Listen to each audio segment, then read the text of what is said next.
X-Files.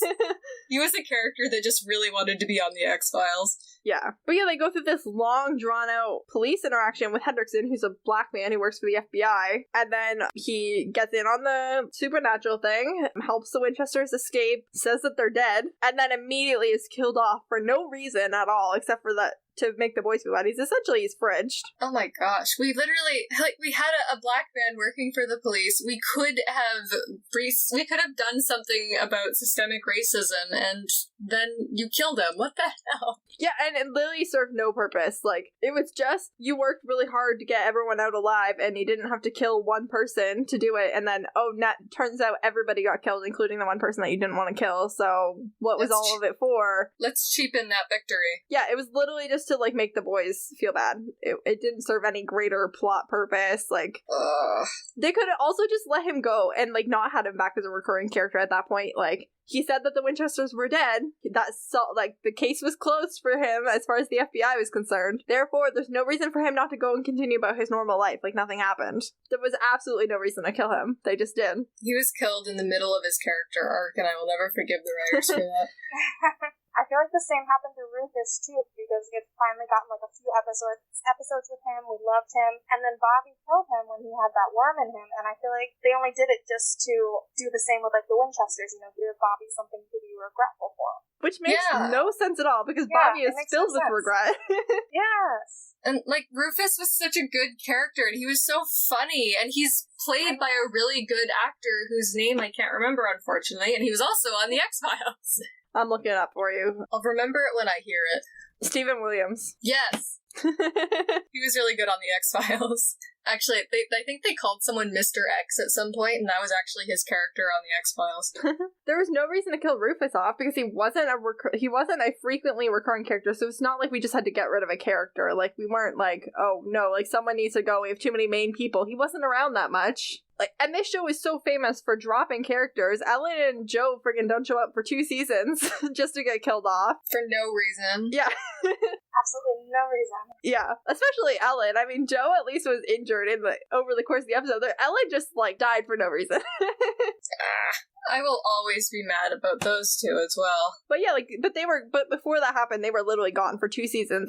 My friend Moira, who was on episode 1, she's watching for the first time, and she just finished season 3. And I was like, Dean's been dying for the last year. Have Ellen and Joe been around? Have they been helping at all? And she's like, no, haven't seen them in a really long time. And I was like, right, they're just gone. I'm not sure about Rufus, but I think I heard somewhere that one of the reasons that they killed off Ellen and Joe, and before that didn't involve them very much, was because fans didn't like them for some reason, which is weird because they're amazing. I don't know if that was...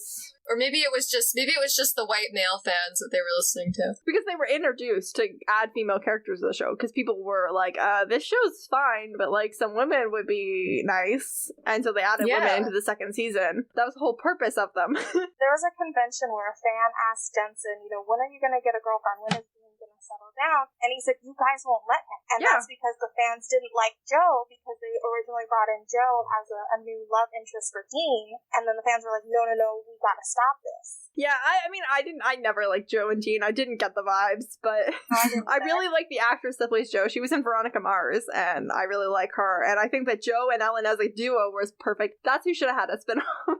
on my list of potential spin-offs is Joe and Ellen. I have a long list. Yeah, it is a growing list. The more we talk about the show, the more I'm like, I want to know more about that. Man, that Jewish kid and his golem should have had a spin-off. Right! Oh my god, that's exactly what I was thinking. I'm like, I know that there was an episode I just watched recently in season 8. Yeah, the Jewish kid. I want to say his name's Andy, but that sounds wrong. I think we look it up. Andy, please, because I forgot his name. Like Andy or Andrew or something like that. Oh, everybody hates Hitler. They do, don't they? How come I can remember the episode title, but not the name of that kid? It's kind of a memorable episode title. It is. It is a shame to use that before they got to the episode where we have to fight Hitler. When did we fight Hitler? I want to say season 11 or 12. Oh my gosh, so I've gone through that episode. It's before season 12, episode 6, because they tell Jodie about it in that episode. It's one of my favorite episodes. I have a very vague memory of more Nazi stuff, but I forgot about it. His name's His name is Aaron. Aaron Bass. That makes sense for a Jewish kid to be named Aaron. And the actor's name is Adam Rose. We were close. It was an A. It was definitely an A. Actor and character were both A's. So close. Yeah, no, that they deserved a spinoff. They deserve more to at least come back a couple more times. Yeah, like, they were good. I could watch a whole show about, the kid and his golem just, building a relationship and having fun and killing Nazis. I would have Sam and Dean should have called them when they were dealing with Hitler. Right? Or because it's still the Tool or whatever. It's the same organization that guy was fighting. Exactly. But no. I just assume that guy got himself killed already. That's just the assumption I am forced to make. I would rather not make that assumption because it's Me too neither. damaging. That reminded me of another character that was just dropped that was really interesting, or that should have had a spin-off, and that was the Baines siblings. Alicia and Max. Yeah, Alicia and Mac. They're also characters of color, so they fit right into this conversation. They're also dropped in the middle of a really interesting plot line, never to be heard from again. Remind me when we met them and who they are. We met them in season 12, episode 6. That's probably why I don't remember them. Yes, you would have just met them, and they're gone by the end of season 12. They're a one-season duo. They show up in, I want to say, 3 episodes in season 12, and then they're gone. Wait, I think I'm vaguely remembering them. They've got, witchcraft or something. Yeah, so their mom is a witch, but she's a hunter as well. And their dad is Asa Fox, but no one really knew that while they were growing up. He's a, legendary hunter. Cool. Yeah, come on. God, why didn't they get a show? In the last episode of Supernatural that they're in, Alicia dies, and Max brings her back to life with witchcraft, even though the Winchesters, are don't do it. He waits till they leave, and then they never call to check up on him, thinking that his sister's still dead. And they also never find out that he brought his sister back to life with black magic. And there's no consequences for those actions. They left it so open-ended, and they didn't pick it back up. That would have been something really good for the Winchesters to just, run into them one day and be like, so we told you not to do this. Yeah. Also, we were going into the British Men of Letters storyline at the end, into the end of season 12, where the British Men of Letters, that's literally the episode where the whole, thing twist, and we're like, oh no, the British Men of Letters are going to kill everybody. That's the same episode as when Alicia comes back to life. And so, that means that they gathered all of these remaining hunters to combat the British Men of Letters at the end of the season, and, didn't call Max or Alicia. I mean, I guess they wouldn't have bothered to call Alicia, because they didn't know she was alive, but they didn't call Max and be like, hey, someone's trying to kill all of us. Do you want to come help or anything? Just, nope, silence. I feel personally slighted by this. It is, and they're literally designed to, that whole episode is meant to, be a parallel between their family and the Winchesters. When Dean doesn't want to go help them find their missing mom, and Sam literally looks at him and goes, Dean, their mom's on a hunting trip and she hasn't been home in a few days. And he goes and helps them. Dean, how could you forget season 1? It's literally, he throws Dean's own words back at him to get him to go, and they're just dropped and never heard from again, and they deserve better. I don't know how much of that was just that the writers didn't know what to do from there, or that there was too many other storylines, or that, we're meant to assume that they're then one of the American hunters that the British Mellors killed off, or that they're just people forgot about these, who knows, maybe the writers just literally forgot about them. I don't know how you would do that, but every time they have a plot line where they kill off a bunch of people that we've met and just don't specify who, I get really mad. Yeah, they're oh, so they mentioned Eileen being killed off. We saw that. I am mad about it. It's one of the reasons why I just didn't want to come back to Supernatural. And then we're and 3 or 4 other people have also been killed. And I'm where are those people? Who are they? Well, we don't care about them. Obviously not. I feel like the writers for Supernatural, kind of similar to the writers of Glee, because there was this running joke for, a decade that, the Glee writers in the writing room, they had, nothing, posted on their board. There were no notes, no character designs, nothing was there, to, be oh, this character is supposed to be like this, but, in the next episode, the character is completely different. So I feel like that's how the Supernatural writers were. They're this was really good, but let's forget about it. Literally. I saw a joke once that said Riverdale was the first show to be written by predictive text. Yeah. Glee was in that direction as well. I've heard a lot of weird stuff about Glee. Weird shit happened in Glee, especially towards the end. I didn't watch the whole last 2 seasons because of that. I was just over it by then. Valid. If someone had actually, I think if I had started Glee now, I wouldn't have. I want to say I watched Glee when I was maybe 15, 16, and it was already all out, I think, at that point. So, like, I just, like, binged through it so quickly that at a certain point, I just couldn't stop anymore. If I had been watching that on TV, I definitely would not have made it all the way through. And if you would give me a list of, like, dumb shit that happened in the last 2 seasons, I would have been like, I'm not putting myself through this. Yeah, Supernatural is not immune to that kind of off-the-wall writing. And honestly, sometimes they lean into it on purpose, and that's great. I think Supernatural does well when they're just like, you know what, we could do something that's, like, kind of crazy, but, like, if we just lean into the craziness of it, we'll do a better job, and that's great. I love when they do that, but, like, they need to apply that to the rest of the show as well sometimes when it comes to how they're treated. Characters, especially characters who aren't straight white men. They have good days, and then they have really bad days. Saying that as someone who's assuming that the writers are going to interpret Dean as a straight white man, whether or not that's the case, you know, is, I guess, up for debate.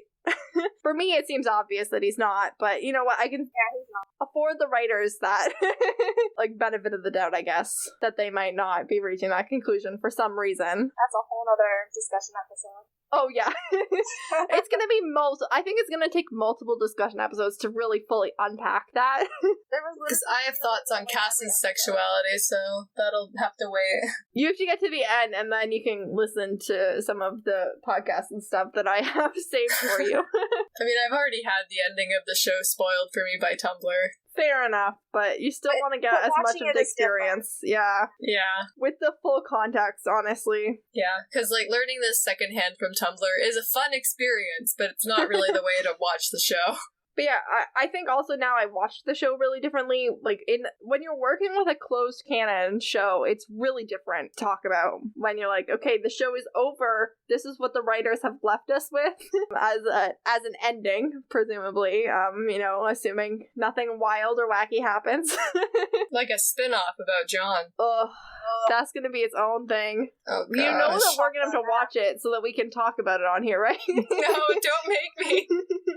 I am gonna make you. The things I do for this podcast. I don't have anything else in my notes. I haven't had anything else in my notes since we talked about Sam going to school. So, well, we've had a good discussion so far, though. Yeah, it was really good. I have something to add. Yes, please do. Yeah, going back to the overall racism of the show. Yes. You know, whenever we saw someone who wasn't, you know, white in the show, it was always someone who was black. Like, we didn't really see any other races. You know, we saw maybe like 2 Native Americans, and then we had Kevin Tran and Mrs. Tran. Right. That's totally right. And even then, like, Kevin Tran and, like, Mrs. Tran, they were, like, stereotypically Asian. Oh, they are very stereotyped. Yeah. Meredith and I recorded Bugs last weekend, and, like, we had a whole conversation about cultural appropriation and stuff on there. But yeah, we don't see any other, like, unless they're being used for the plot of, like, and for that kind of appropriation, we don't see any First Nations people really in the show. We don't see anyone. Yeah, that's it. We don't see any. Does anybody in this whole show speak Spanish a single time? Yeah, Sam does. Like, no to a cleaning lady. Honestly, it's wild because, like, I've been to the States one time in my life, and I went to New York City for a weekend, just one weekend, and it amazed me how many people there speak Spanish. No one in Canada speaks Spanish. Our second language is French, but we have a whole province of people who, like, just speak French, really. It's actually a lot of Spanish-speaking people in Kitchener. Really? I did not know that. Yeah, my church had a Spanish branch. Huh. But yeah, like, it's not something I've really been exposed to, but, like, when we, like, literally just in America for a weekend, I'm like, wow, so many people here speak Spanish, and then, like, you know, Supernatural has 15 years of anywhere you want to go in America, and we don't even see people speaking Spanish in passing. We don't really see that many people with Spanish names either. Really, honestly, it's just, yeah, you're so right that if there is a character of color, they're almost exclusively black, or a major stereotype. Major stereotypes and killed off, and horrible storyline. Yeah, it's... Like, I have so many words about Kevin Tran. Like, that would be, like, a whole nother episode for me personally, just talking about Kevin Tran and how he was done wrong. I think we'll have to do a whole Kevin Tran episode. We should, because I have thoughts. Yeah, I do as well. It is a lot of thoughts. But I do want to save them to more the area of the show in which Kevin exists. Good idea. That'll be in about 5 years. I literally don't have anything else in my notes, so does anyone else have anything that they want to wrap up with or add? I think we covered everything. Yeah, I think so not too. really. I think we had a good recording session. I agree. This was really great. And honestly, for our listeners, if there was something that we missed or something that you want to talk about or something that we made you think of that, we didn't get to that quite next step of thinking about it, but we started you on the way, like, let us know. All our podcast social media is at the end. If you have something to say and